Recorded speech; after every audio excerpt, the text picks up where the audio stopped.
Bonjour, je m'appelle Kabesh Faisal, doctorant à l'université de Farhat Abbasi Tif 1, en génie des polymères. Permettez-moi de vous présenter mon exposé qui est intitulé L'analyse structurelle de pommes de pin par la diffraction des rayons X. Pour ceci, on commence par une introduction, puis partie théorique et expérimentale, et après résultats et discussions, on termine par conclusion.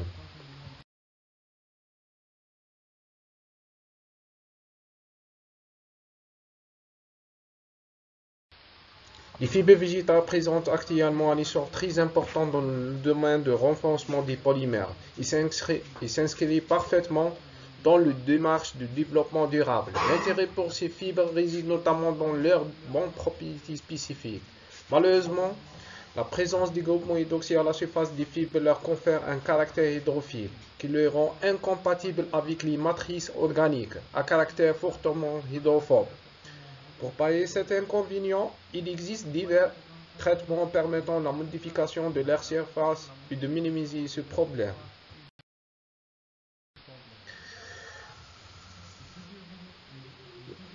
Pomme de pin une structure fibrillale, sa composition est de l'alanine, hémicellulose, cendre et cellulose.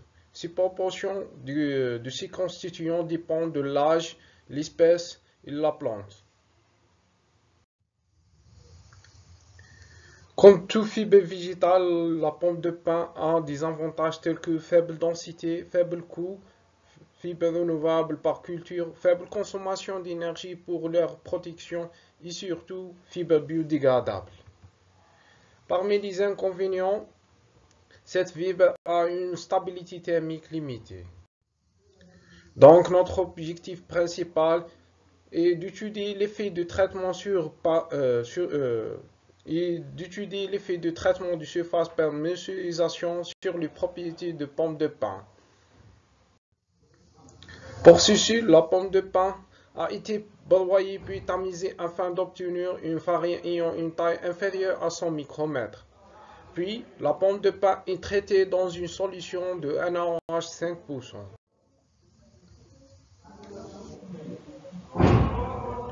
Le spectre de diffraction des rayons X de la farine de pomme de pin présente deux pics. Ces deux pics permettent de dire que la farine a une structure semi-cristalline.